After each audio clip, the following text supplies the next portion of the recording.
You know? The thing they don't tell you about being a cop, especially being a black woman who worked her way up to captain, is that the stereotype always comes with you, no matter how many commendations you earn. You can be off duty, wearing your favorite cashmere sweater, carrying a purse you saved 3 months to buy, and it changes nothing. To some people, you are just a target. It was a Saturday afternoon.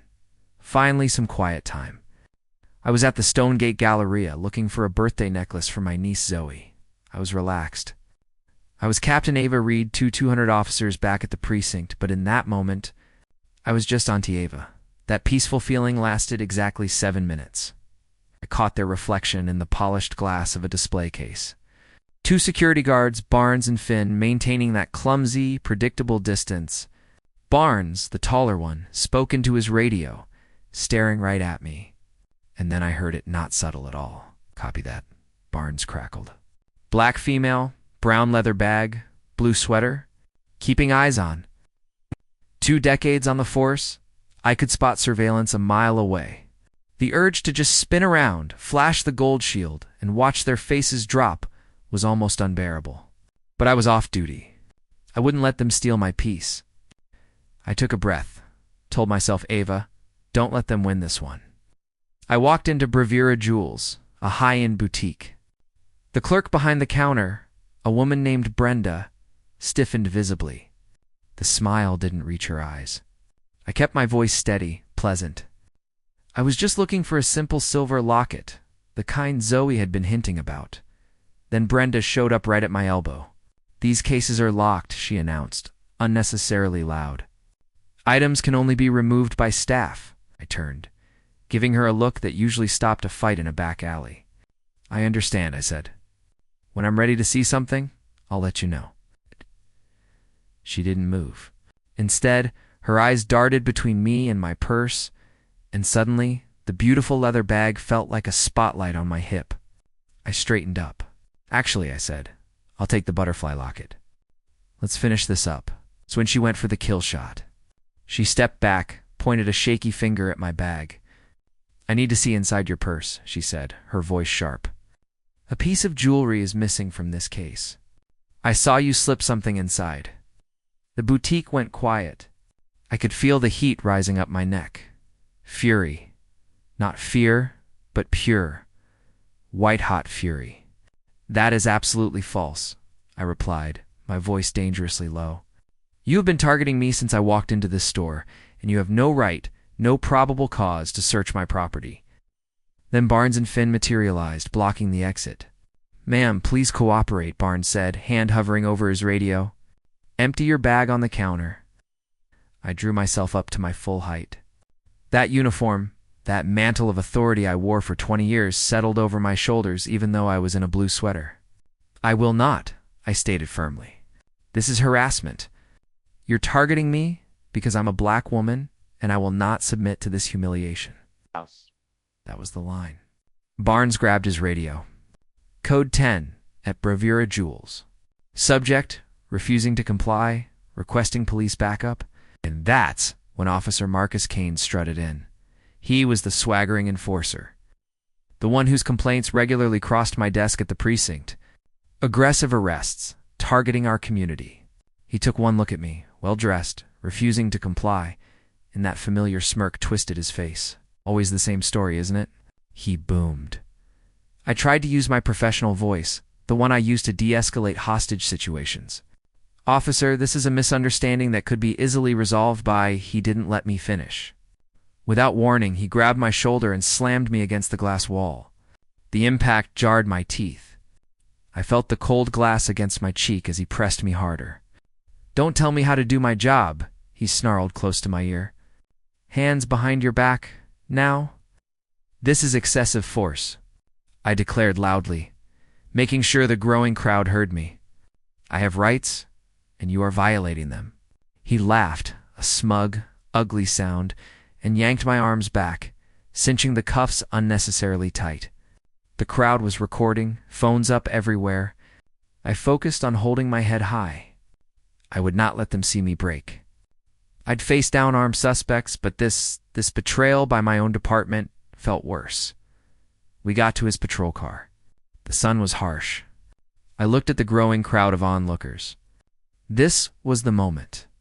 "Before this goes any further, Officer Kane," I said, my voice cutting through the noise. He snapped, "Save it for booking." I looked right at him, my eyes locked on his. "I'm Captain Ava Reed, 12th Precinct." I let the rank hang in the air. "My badge is in my front pocket, which you would have known if you'd bothered to ask for identification before assaulting me." His face flickered. Uncertainty, then a sneer. "Sure you are," he scoffed, "and I'm the commissioner." But there was a new, nervous edge to his voice. "Check my pocket," I insisted. "Left side." He hesitated, then roughly patted me down. His hand froze as he encountered the unmistakable shape of the shield. He slowly withdrew it, the gold catching the sunlight. His arrogance was gone, replaced by panic. "This is fake," he declared, his voice thin. The crowd started murmuring. "She's a captain," someone yelled. He arrested a police captain for shopping. The phones kept recording. I could hear them clicking, documenting every second of his humiliation. "I suggest you remove these handcuffs, officer," I said quietly. "Before you dig yourself any deeper." He finally uncuffed me, shaking. The sight of the red marks on my wrists felt like a battle scar. But the fight wasn't over. It had just begun. Kane filed his report immediately, painting me as an angry, aggressive black woman out of control. The tired, terrible cliché. I knew the drill. First version on paper becomes the official narrative. I called my friend, defense attorney Samira Khan. Samira looked at Kane's report and shook her head. "It's worse than you think, Ava. This report is crafted perfectly to trigger an IA investigation. He knows what he's doing." But the real gut punch came when we started digging into those mall cases. Samira had defended half a dozen people, all black, all arrested by Kane or his crew at Stonegate. The pattern was identical: false charges, coerced plea deals, and a mandatory term of probation through a private company, Liberty Shores Monitoring. Asterisk, I started pulling internal records at the precinct. That's when I found the memo. Liberty Shores Monitoring was a subsidiary of Sterling Holdings LLC, the same family that owned the Stonegate Galleria, do you understand? They weren't just allowing racial profiling, they were incentivizing it. Mall security was generating false arrests, Kane was rubber stamping the charges, and the Sterling family was profiting from the required monthly supervision fees. The drug testing, the electronic monitoring, they had built a pipeline, a private debtor's prison system, all to pad their profits. This wasn't about public safety. It was about commodifying black life. The deeper I dug, the uglier it got. That's when the threats started. First, the anonymous texts, "Back off, Captain. You don't know what you're stepping into." Then, the hate mail. The crude drawings. And finally, someone keyed the word rat into my car, adding the precise warning, "Keep your mouth shut, Captain." Only someone inside knew my investigation had gone that deep. I had only confided in one person at the precinct, Lieutenant Morales. I had handed him the evidence, the victim statements, the financial leads. I felt physically sick. The rot went all the way to the top, but I wasn't backing down. I teamed up with an investigative journalist, Isabel Chen. Isabel had been tracking Kane's money trails for months. She was fearless. She got her hands on internal board memos, explicit instructions for security to target high-risk demographics. Undeniable proof of the conspiracy. We were close. The very next day, Isabel was walking to her car. They jumped her. A professional job. Someone knew exactly how to hurt without killing. She ended up in Metro General with a broken arm and bruises all over her face. I rushed to her room, consumed by guilt. I never should have pulled you into this, Isabel. She gripped my arm, her good hand surprisingly strong. Don't, Ava. This proves we're right. She leaned closer, her voice rough. When they threw me down, their jacket rode up. I saw the glint of chrome. Department issue badge. My blood ran cold. One of my own. Later that night I drove home. My study door was ajar. The heavy oak desk my father gave me, the bottom drawer was splintered open. The manila envelope with the internal memos gone. They had stolen the evidence, they had physically attacked my ally, and I was suspended from the force, painted as an unstable cop with a vendetta. My gun and badge sat on the coffee table. They thought they had broken me, but they forgot about Zoe. My niece showed up at my apartment, phone in hand. "Auntie D, stop looking at the bad news," she said fiercely. "Look at this."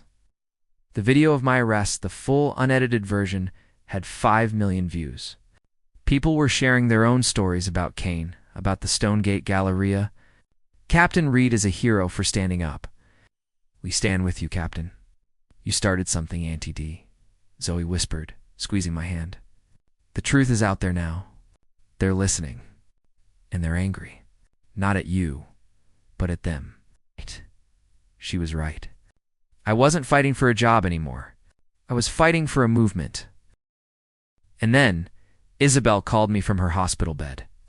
"That cop who jumped me, he got sloppy. My phone has a tracker."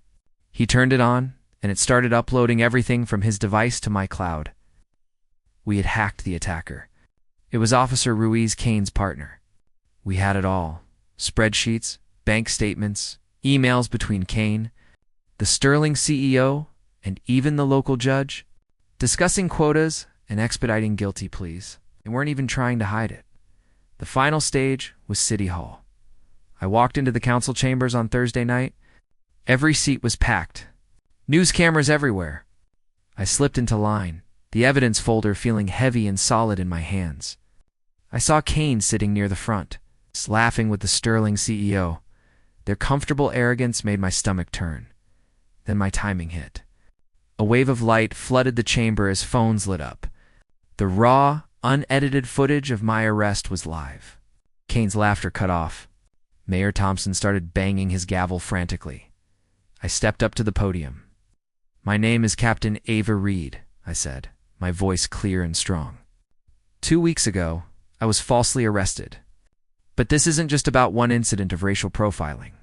This is about a systematic criminal enterprise operating within our city.